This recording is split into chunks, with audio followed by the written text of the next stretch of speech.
প্রথম দৃষ্টিতে কোনো গুনাহ নাই। যখনই সামনে পড়বে তখনই তোমার চোখকে অবনত করবে, চোখ ফিরাবে। কিন্তু এই হাদিস দিয়া অনেকে এর সুবিধা নেই, আছে না? একবার তাকাইলে তো কোনো অসুবিধা নাই, যেই মাত্র তাকাইছে আর চোখ ফিরানোর কোনো খবর নাই, আছে না? নাই তাকাইছে একবার তাকানি ঠিক আছে, এই তাকাস কেনে বলে হুজুরের কাছ থেকে ওয়াজ শুনছি যে প্রথম দৃষ্টিতে কোনো গুনাহ নাই, তাকাইছে। কিন্তু আল্লাহ রাসূল ফরমায়েন যখন সামনে পড়ে তখন নিজের চোখকে অবনত করো, নিজের চোখকে নিম্নগামী করো। কুল লিল মুমিনিনা ইয়াগুদ্দু মিন আবসারিহিম।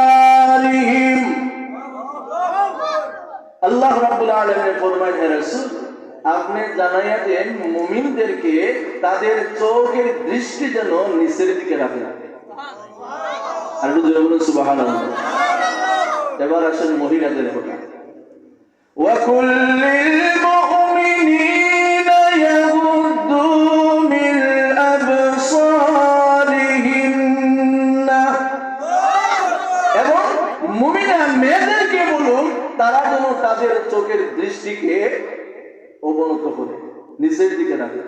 সুবহানাল্লাহ। তাহলে এই বিধিবিধান কি আমরা মানি? আরো জোরে বলুন, আমরা এই বিধিবিধান মানি না। না মানার কারণে আমরা অহরহ গুনাহ করি।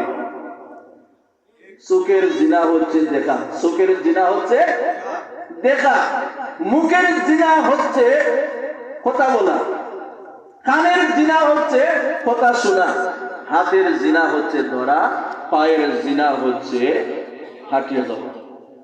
তাহলে এই সমস্ত গুনাহ থেকে বাঁচার দরকার আছে না নাই? আর একটু জোরে আছে না নাই? প্যারা হাজিরিন, আল্লাহর নবী রাহমাতুল লিল আলামিন ফরমায়, হুন্না আরিয়াতুল মাইরাতুল মুমিলাত। একদল নারী থাকবে যারা আকর্ষিত হবে, নিজে আকর্ষণীয় হবে, অন্যকে আকর্ষণ করাবে। আরে বুঝলে বলুন ঠিক কিনা?